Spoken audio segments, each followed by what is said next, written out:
दूल्हे का फूफा। अरे रिन्नी बहू, तेरे फूफा ससुर आ रहे हैं। घर को फिर से चमका दे, दूध को फाड़ कर रसगुल्ला बना ले, और हाँ, आरती की थाली तैयार रखना। रिन्नी सर पर हाथ रख लेती है।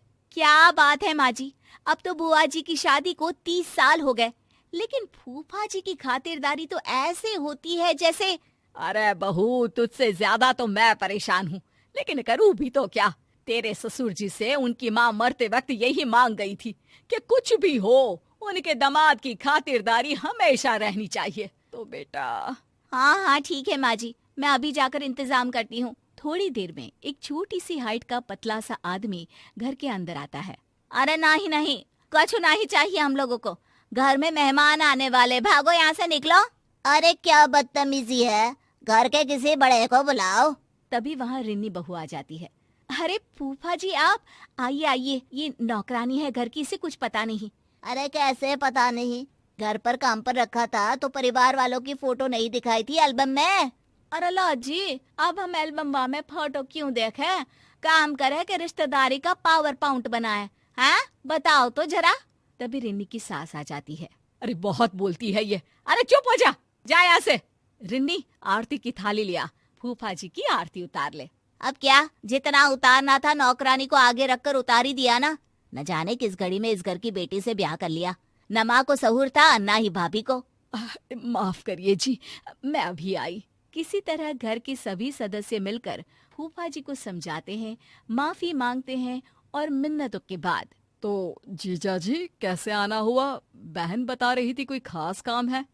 वैसे तुम लोगों से क्या खास काम हो सकता है, खास काम तो खास लोगों से होता है, और तुम लोग ठहरे आम इंसान। रिन्नी पति की तरफ देखती है। पति उसे शांत रहने को कहता है। अब वैसे फूफा जी, मैंने बेटे की शादी तय कर दी है, शादी की तैयारी रखिएगा। अच्छा, क्या तैयारी करनी है? देखो पैसे वैसे चाहिए तो अभी बता दो, वैसे भी ससुराल इतना फक्कड़ रहा है कि बस पूछो मत। रिन्नी को आ जाता है गुस्सा।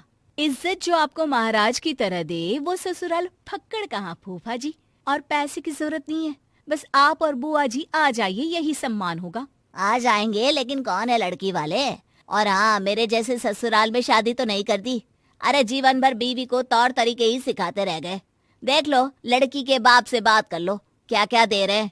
कहीं ऐसा ना हो हम लोगों की तरह तुम लोगों को भी कुछ ना मिले सिवाय लड़की के। सभी को फूफा की बात पर गुस्सा आता है, लेकिन करते भी तो क्या, मरी माँ की आखिरी ख्वाहिश को मानकर शांत रहते हैं। उनके जाने के बाद मैंने जीवन में ऐसा आदमी नहीं देखा। कुछ नहीं होता था इन लोगों के पास। बाबूजी ने बिजनेस शुरू करवाया, पैसे देकर घर खरीदवाया, बिजनेस का गुण सिखाया, और आज अपने ससुराल को भला बुरा बोल रहा है। पर माँ, बुआ कुछ क्यों नहीं कहती?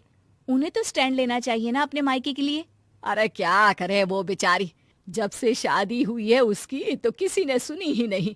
बस घर का काम और पति की हाँ पर हाँ। कभी माँ बाप ने सिखाया ही नहीं कि अपने हक के लिए खड़े हो।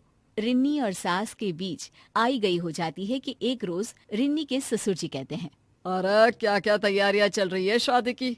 वो क्या है ना, कमला बुआ आ रही है, फोन आया था। क्या फूफा जी भी आ रहे हैं साथ में? वैसे भी आज हम लोग मेरे बेटे के होने वाले ससुराल जा रहे हैं। माँ तुम बुआ को देख लेना, मैं और रिन्नी तो नहीं होंगे, हमारा जाना जरूरी है। अरे क्या पता बेटा, लेकिन अगर वो साथ आए तेरी बुआ के तो घर पर तो बवाल मचा देंगे। बेटा करता भी तो क्या, नहीं गया अपने बेटे के ससुराल, और माता पिता के साथ बैठकर बुआ और फूफा जी का इंतजार कर रहा था कि तभी बुआ आती है। अरे वाह मेरी बहना, बड़े दिन बाद आई। हाँ हाँ कमला दीदी, आपके पतिदेव तो आए थे, आप भी साथ आ जाती। क्या हो गया, दोनों साथ घूमते नहीं है क्या? भाभी, वो आपने अपने पोते की शादी तय कर दी है ना, तो उसके लिए ही भेजे थे ये हमको। पर बुआ जी, हम लोगों को तो किसी भी चीज की जरूरत नहीं है, बेटे की शादी है, हाँ आप लोगों का आशीर्वाद चाहिए बस। भाभी की बात सुनकर बुआ की आंख में आंसू आ जाते हैं। अरे दीदी, मायके आई हैं, खुश होइए। बिटिया मायके आकर फ्री होती है, और आप हैं कि मन में भार ली हुई है। क्या हो गया बताइए? अरे क्या बताऊं भाभी, इन्होंने ही भेजा है। बोला है आप लोगों को साफ साफ बोल दूं कि शादी में ससुराल की तरफ से इनको सोने की चेन और 5,000 रुपये का चढ़ावा लड़की वालों से बोल कर दिलवा दे, नहीं तो ये शादी में नहीं आएंगे। मुझे भी धमकाया है कि नहीं तो मुझे अकेले ही भेज देंगे।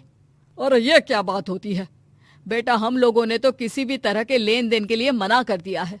लड़की अच्छी है और उनकी माता पिता इतने सक्षम नहीं है।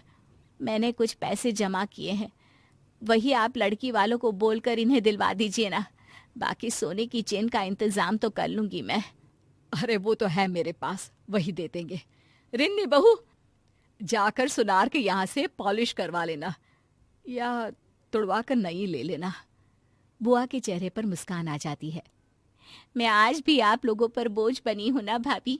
अरे कैसी बात कर रही हो, माँ पापा नहीं है तो क्या हुआ, तेरा भाई और भतीजा तो है ना। जीजा जी को बोलना सब कुछ मिलेगा, परेशान ना हो बस। शादी वाले दिन लड़की के पिता कहते हैं, ये लीजिए भाई साहब, ये पैसे और सोने की चेन। वैसे आप लोगों की औकात क्या इतना ही देने की है? और क्या क्या दे रहे हैं आप लोग दहेज में? या आपकी शादी भी ऐसे ही हो रही है जैसे मेरी हुई थी, फक्कड़? नहीं नहीं भाई साहब, हम लोगों को बिल्कुल लालची लोग नहीं मिले। बहुत ही समझदार हैं ये लोग, लड़की को ही दहेज मानते हैं।